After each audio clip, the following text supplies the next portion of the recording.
Enron fue durante años el orgullo de Wall Street y el ejemplo de lo que debía ser una gran empresa. Crecía sin parar, acumulaba premios y era presentada como el futuro del mercado energético. Inversores, bancos y políticos confiaban en sus cifras sin cuestionarlas, mientras miles de empleados depositaban allí su trabajo, sus ahorros y su vida. Lo que casi nadie veía era que ese crecimiento se sostenía solo con números, los cuales cada vez eran más difíciles de explicar. Y es que los beneficios eran adelantados, las pérdidas eran ocultas y una estructura diseñada para aparentar solvencia cuando la realidad era otra totalmente distinta. Y es que cuando el sistema dejó de creer, Enron no cayó sola, arrastró consigo dinero, reputaciones y una de las mayores crisis corporativas de la historia de los Estados Unidos. Enron no apareció de la nada ni tampoco nació como un fraude. Durante años fue una empresa convencional, perfectamente integrada en el sistema energético estadounidense. Para entender cómo terminó convirtiéndose en uno de los mayores escándalos de la historia, hay que situarse en el contexto de los Estados Unidos de la Gran Depresión. Y es que por esa época el mercado energético había estado fuertemente regulado.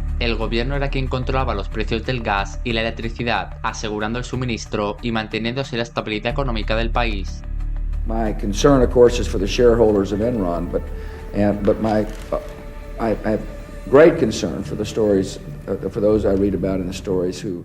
Las empresas de aquel sector tenían márgenes bastante predecibles, poca volatilidad y un crecimiento lento pero constante. No era un negocio especular, pero sí seguro. Ese modelo empezó a ser cuestionado décadas después. A partir de los años 70, muchos actores del sector comenzaron a presionar para cambiar las reglas. Argumentaban que la regulación frenaba la innovación, encarecía los costes y limitaba así la competitividad. Pero detrás de ese discurso había un interés muy claro: liberar el mercado para ganar más dinero y asumir más riesgos. La crisis energética de los años 70 aceleró el debate y aumentó el precio del petróleo y los problemas de suministro de todo el país. Poco a poco el Estado fue cediendo terreno y permitiendo que el mercado empezara a fijar precios de forma más libre. En ese escenario aparece Kenneth Lay.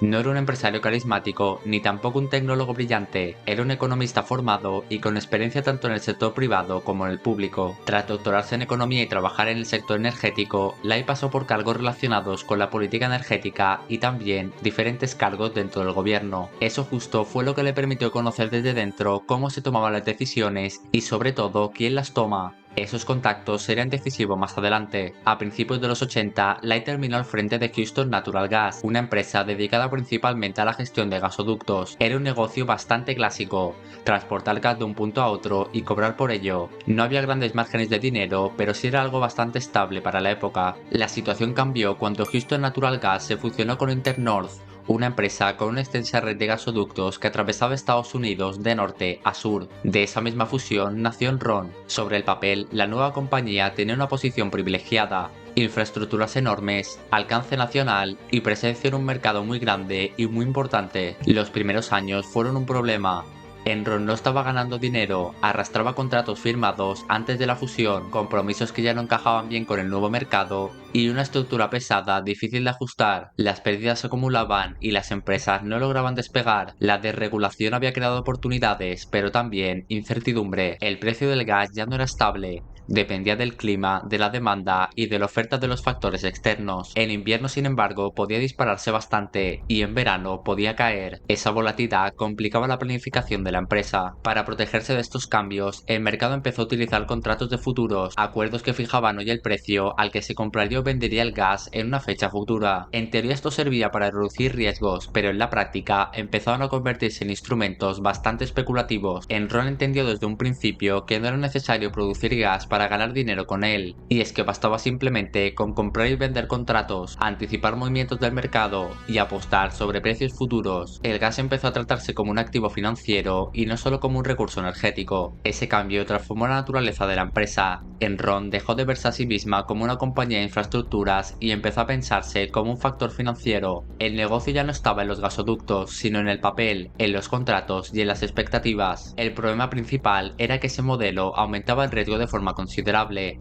Cuando el mercado se movía en la dirección correcta, los beneficios podían ser enormes. A finales de los 80, la empresa seguía buscando una forma clara de ser rentable. Se vendieron activos, se redujeron costes y se intentaron distintos enfoques, pero nada terminaba de funcionar del todo. Enron necesitaba un relato nuevo, una idea que convenciera a los mercados de que el futuro de la empresa era brillante, incluso si el presente no lo era tanto. En ese momento entra en escena la consultoría estratégica. Enron contrató una de las firmas más influyentes del mundo entero para así redefinir su modelo de negocio. Entre los consultores asignados al proyecto había uno que se destacaba especialmente, Jeffrey Skilling. Este hombre de aquí no pensaba como un director tradicional, pensaba como un operador de mercado.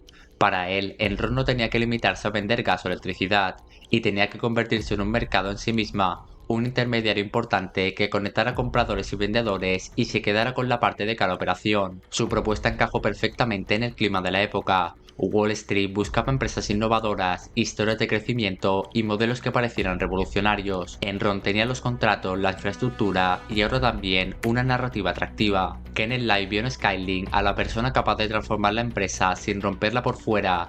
No hacía falta que Enron pareciera inestable, al contrario, tenía que parecer más sólida, más moderna y más sofisticada que nunca. A partir de ese punto, la empresa empezó a cambiar de forma profunda, no solo de lo que hacía, sino en cómo se presentaba al mundo. Los números empezaron a contarse de otra manera, los proyectos se valoraban por lo que prometían y no necesariamente por lo que generaban en ese momento. Enron por ese momento no era ningún fraude abierto, no había colapsado nada y no había investigaciones por ningún lado, pero ya había adoptado una lógica peligrosa, la de convertir expectativas futuras en resultados presentes. La empresa estaba entrando en una nueva etapa, una en la que el crecimiento aparente importaba más que la rentabilidad real y en la que la confianza del mercado se convirtió en su activo más valioso.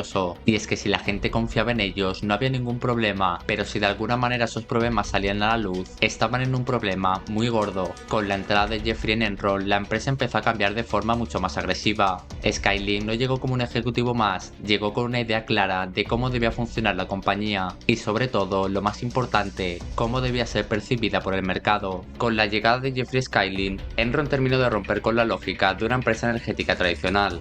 Hasta entonces el negocio se apoyaba en infraestructuras físicas, contratos relevantes y márgenes bastante previsibles. Skylink veía ese modelo como un límite, y es que para él, Enron no debía depender de producir ni transportar energía, sino de controlar el flujo de transacciones alrededor de ella. La empresa empezó a funcionar como una plataforma financiera, no importaba tanto el activo, sino la probabilidad de comprarlo, venderlo y apostar sobre su precio futuro. Gas, electricidad y derivados energéticos, todo eso podía transformarse en un contrato negociable. Enron ya no vendía energía, vendía expectativas. El instrumento clave que permitió ese cambio fue la contabilidad mark-to-market. Este sistema permitía registrar hoy los beneficios estimados de contratos que durarían años. En lugar de esperar a que el dinero entrara realmente, Enron podía contabilizar de inmediato el valor que esperaba generar en el futuro. Bastaba simplemente con justificar una previsión optimista. Sobre el papel, el negocio parecía rentable desde el primer día. Durante un tiempo, el modelo funcionó y los resultados trimestrales eran espectaculares, las acciones subían, los análisis hablaban de una empresa capaz de reinventar el mercado energético. Enron parecía ir siempre un paso por delante de los demás, pero esa imagen de Enron escondía un problema bastante importante, y es que muchos proyectos no generaban ingresos reales, algunos fracasaban por completo, otros acumulaban pérdidas constantes, y en lugar de reconocer los errores, la empresa optó por ocultarlos. Las pérdidas no desaparecían, simplemente se movían. Para hacerlo, Enron utilizó de forma sistemática las Special Purpose Entities. Eran estructuras diseñadas para sacar deuda y proyectos fallidos fuera del balance principal. En teoría eran independientes, en la práctica estaban controladas por Enron y sostenidas con acciones de la propia compañía. El balance oficial quedaba limpio, aunque la situación real fuera cada vez más frágil. Andrew Fastow, director financiero, fue el responsable de diseñar y mantener este entramado. Cada nueva entidad servía para tapar la anterior. El sistema cada vez se estaba volviendo más complejo. Mientras el precio de las acciones se mantuviera alto, el castillo seguía en pie. La cultura interna de Enron reforzaba la dinámica. Y es que Skylink implantó un sistema de evaluación extrema que fomentaba la competencia constante entre los empleados. Cada año, los peor valorados eran despedidos. Cuestionar cifras, advertir riesgos o frenar proyectos podía costar el puesto. Ese ambiente empujó a la empresa hacia decisiones cada vez más agresivas. Los proyectos se evaluaban por su impacto inmediato en los números y no por su viabilidad a largo plazo. Cuanto más ambiciosa era la promesa, mejor encajaba en el sistema. Durante años nadie quiso detenerse a mirar con demasiada atención. Los auditores firmaban las cuentas, los bancos financiaban operaciones y los reguladores no intervenían para nada. De mientras Enron seguía creciendo y generando titulares positivos, el sistema se daba por válido. El punto de inflexión llegó cuando el contexto del mercado cambió. A comienzos de los años 2000, los inversores empezaron a desconfiar de las promesas futuras. estructuras. Las acciones de Enron comenzaron a caer y con ellas se debilitó todo el entramado financiero que dependía directamente de la cotización. Las entidades creadas para ocultar deuda empezaban a fallar. Muchas de ellas estaban respaldadas con acciones de Enron. Cuando el precio bajó, las garantías desaparecieron y las deudas comenzaron a salir a la luz. La empresa entró en una carrera desesperada por ganar tiempo. Mientras tanto, algunos altos directivos vendían sus acciones de forma discreta. Los empleados, en cambio, no podían hacerlo. Sus planes de jubilación estaban ligados casi por completo a la empresa, y cuando la confianza se rompió del todo, el colapso fue inmediato. En diciembre de 2001, Enron se declaró finalmente en bancarrota. Más de 20.000 empleados perdieron su trabajo y miles de personas perdieron sus ahorros. Es impactante, pero una de las empresas más admiradas de Estados Unidos desapareció en cuestión de semanas. La caída de Enron expuso fallos profundos en el sistema financiero, en las auditorías y en la cultura empresarial en general. Mostró hasta qué punto una empresa podía sostenerse sobre expectativas y confianza, incluso cuando la realidad ya no acompañaba. No fue un accidente ni un modelo puntual, fue un modelo construido para aparentar éxito constante, y cuando esa apariencia dejó de convencer, finalmente todo se vino abajo. Esta da que ha sido la historia de la caída de Enron.